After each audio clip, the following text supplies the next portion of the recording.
आज हम पढ़ेंगे कक्षा 6 की हिंदी की पाठ्य पुस्तक वसंत। पेज नंबर हमारा है 36। इसका सेकंड पैरा है हमारा। कुछ पार्ट हमने पढ़ लिया था। तकनीकी, अपने तकनीकी ज्ञान, तकनीकी यानी आज का जो टाइम है, कंप्यूटर टाइम है, नया नया आधुनिक जो जीवन है हमारा, टेक्निक जो जीवन है, अपनी तकनीकी ज्ञान के आधार पर हमें जमीन के नीचे अपना घर बना लिया। ये बात हो रही है, ये पीछे से हमने बात ये पढ़ी है। कहते हैं कि सूर्य का संतुलन बिगड़ गया था, प्रकृति में संतुलन बिगड़ गया था, तो सूरज में भी परिवर्तन होने लगे थे, तो उसकी वजह से सारा कुछ बिखर गया था। तो यहाँ क्या है, अपने तकनीकी ज्ञान के आधार पर हमने जमीन के नीचे अपना घर बना लिया। जमीन के ऊपर लगे विभिन्न यंत्रों के सहारे हम सूर्य शक्ति, सूरज की रोशनी और गर्मी का इस्तेमाल करते आ रहे हैं। ये बात बता रहे हैं उनको, किनको, छोटू को उसके फादर बता रहे हैं कि पहले के टाइम में हम कैसे, हमारे जो पूर्वज थे वो कैसे रहा करते थे मंगल ग्रह के ऊपर। उन्हीं यंत्रों के सारे हम यहाँ जमीन के नीचे जो यंत्र सुचारू रूप से चलते रहे हैं, इसके लिए बड़ी सतर्कता बरतनी पड़ती है। सतर्कता होती है बड़ी चौकसी। मुझ जैसे कुछ चुनिंदा लोग इन्हीं यंत्रों का ध्यान रखते हैं। चुनिंदा लोगों का मतलब क्या था कि छोटू के फादर हैं जो वो क्या है, यंत्रों को संभालने का काम करते हैं, यंत्रों को चलाने का काम करते हैं। तो कुछ एक व्यक्ति ऐसे थे जिनको कि यंत्रों का वहां ज्ञान था, तो उन्हीं को रख रखा था। छोटू फिर क्या कहता है, बड़ा हो जाऊंगा तो मैं भी यही काम करूंगा। छोटू ने अपनी मंशा जाहिर की यानी प्रकट की, बिल्कुल, मगर उसके लिए खूब पढ़ना होगा। माँ और पापा की बात भी सुननी पड़ेगी, माँ ने कहा। माँ बता रही है ये बातें यहाँ पे। दूसरे दिन छोटू के पापा काम पर चले गए। देखा तो कंट्रोल रूम का जो वातावरण था वो बदला सा था। शिफ्ट खत्म करके सभी स्टाफ वाले घर जा चुके थे। स्टाफ के प्रमुख ने टीवी स्क्रीन की तरफ इशारा किया। स्क्रीन पर एक बिंदु झलक रहा था। वह बताने लगा, यह कोई आसमान का तारा नहीं है, क्योंकि कंप्यूटर से पता चलता है कि यह अपनी जगह अडिंग नहीं रहा। अडिंग यानी एक जगह टिक के नहीं रहा। पिछले कुछ घंटों के दौरान इसने अपनी जगह बदली है। इसी के अनुसार यह धरती हमारी तरफ, इसको देख के ही हम कह सकते हैं कि यह हमारी तरफ बढ़ता ही चला आ रहा है। अंतरिक्षयान तो नहीं है। छोटू के पापा ने अपने संदेह प्रकट किया। संदेश यानी डाउट, संदेह यानी डाउट। उनको डाउट था कि ये अंतरिक्षयान तो नहीं हो सकता। संदेह हमें भी है। आप अब इस पर बराबर ध्यान रखिए। छोटू के पापा सोच में डूब गए। क्या सचमुच अंतरिक्षयान होगा? कहाँ से आ रहा होगा? सौर मंडल में हमारी धरती के अलावा यहाँ कौन कौन से ग्रह पर जीवों का अस्तित्व होगा? कैसे वो इन बातों को सोच रहे हैं कि कैसे हो सकता है। अगर होगा तो क्या इतनी वो प्रगति कर चुका होगा कि अंतरिक्षयान छोड़ सके? वैसे तो हमारे पूर्वजों ने अंतरिक्षयानों, उपग्रहों का प्रयोग किया था, मगर अब हमारे लिए असंभव है।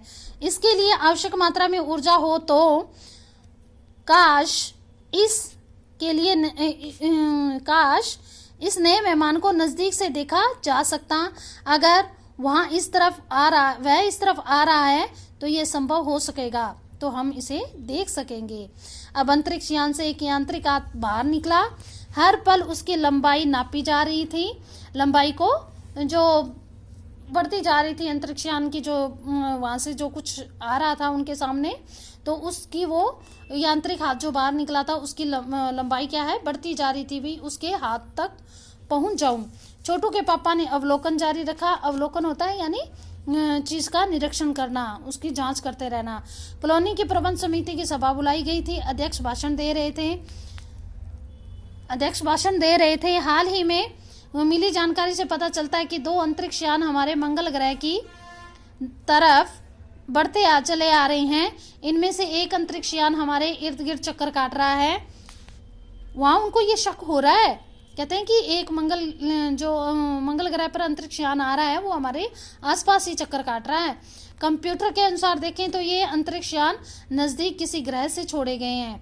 कंप्यूटर से वो वॉच कर रहे थे, तो उन्हें लगा कि किसी ग्रह से ये छोड़े गए हैं। ऐसे हालात में क्या करना चाहिए? कोई इसकी सुनिश्चित योजना बनानी जरूरी है। नंबर 1, नंबर 2, नंबर 3 इस तरीके से सेटिंग की हुई थी। तो वो अपना एडवाइस देते हैं, रिस्पॉन्स देते हैं। वो क्या कहते हैं कि नंबर 1, आपका क्या ख्याल है? बोले नंबर 1 आपका क्या ख्याल है? तो कॉलोनी की सुरक्षा की पूरी जिम्मेवारी नंबर 1 पे थी। नंबर 1 की ये ड्यूटी थी कि कॉलोनी की सारी जो सुरक्षा थी उन्हीं की जिम्मेवारी थी। उन्होंने कुछ कागज समेटते हुए बोलना आरंभ किया, इन दोनों अंतरिक्ष यानों को जलाकर खाक देने की क्षमता हम रखते हैं। वो कहता है नंबर 1 कहता है कि हमारे पास इतनी पावर है कि इन अंतरिक्ष यानों को जलाकर हम खाक कर सकते हैं, मगर इससे हमें कोई जानकारी नहीं हासिल होगी। अंतरिक्ष यान बेकार हो जाएगा। जमीन पर उतरने पर मजबूर कर देने वाले यंत्र हमारे पास नहीं है। हालांकि अगर ये अंतरिक्ष यान खुद ब खुद जमीन पर उतरते हैं तो उन्हें बेकार करने की क्षमता हमें अवश्य है।